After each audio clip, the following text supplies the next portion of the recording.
Évidemment que nous sommes en contact régulier, déjà concernant déjà sa, entre guillemets, le marde, ce truc, bon, même s'il n'est pas physiquement quasi asymptomatique, pas de gros effets, pas de grosses douleurs, alhamdoulilah.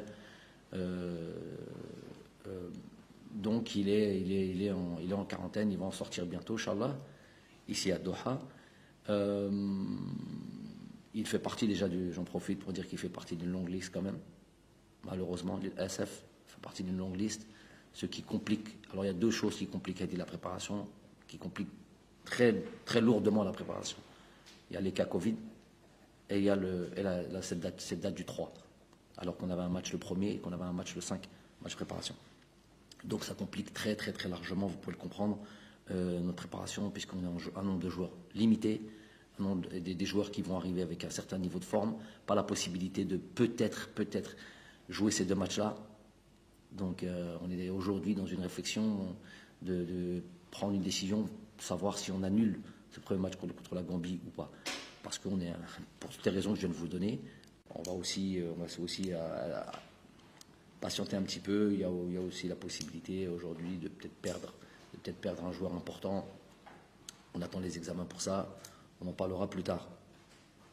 L'Égypte là, sur ce tournoi-là, juste ramène Mohamed Salah, juste un joueur déjà de niveau de classe mondiale. C'est le genre de joueur qui بدل لك فريق. صح ولا لا؟ OK. Même s'il est un petit peu en difficulté quand il vient en équipe nationale, ولكن quand il faut appuyer sur le bon bouton, il est là. Là même. Par contre, ce qu'on peut dire, c'est comparé aux autres top 5, par exemple, aux autres équipes, c'est vrai que nous, on a un huitième de finale, un second tour, déjà dans la difficulté.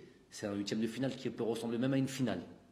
Ça, de voir la Tunisie ou la Nigeria ou le Mali d'aujourd'hui ou l'Égypte en finale d'une Coupe d'Afrique, ça ne serait pas quelque chose de surprenant.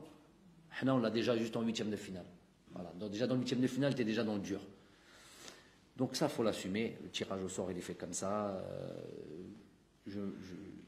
Déjà qu'on soit d'accord. Elle dit que la série, qu'est-ce qu'elle représente? C'est ça le plus important pour moi.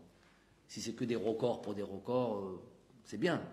C'est bien pour le terrir. Il ne faut pas que je pense qu'à moi ou dire, il y a l'Algérie. Demain, si l'Algérie, ce drapeau-là, comme ça, comme dans tous les livres de records ou quoi, et on voit l'Algérie numéro 1 comme ça, et en dessous on voit l'Italie, le Brésil, je sais pas, l'Allemagne, la France, toutes ces sections, tu te dis, wow, qu'est-ce que c'est? L'Argentine, fort. Voilà, tu peux, c'est un truc, comme plusieurs fois, c'est la constance. Ça veut dire, qu'est-ce que ça démontre? Ça démontre que tu as été constant, ça démontre que tu as vraiment, mais après Botola, après un trophée ou après un succès, tu es tombé comme ça arrive à beaucoup d'équipes. À beaucoup d'équipes. Je l'avais décrit après.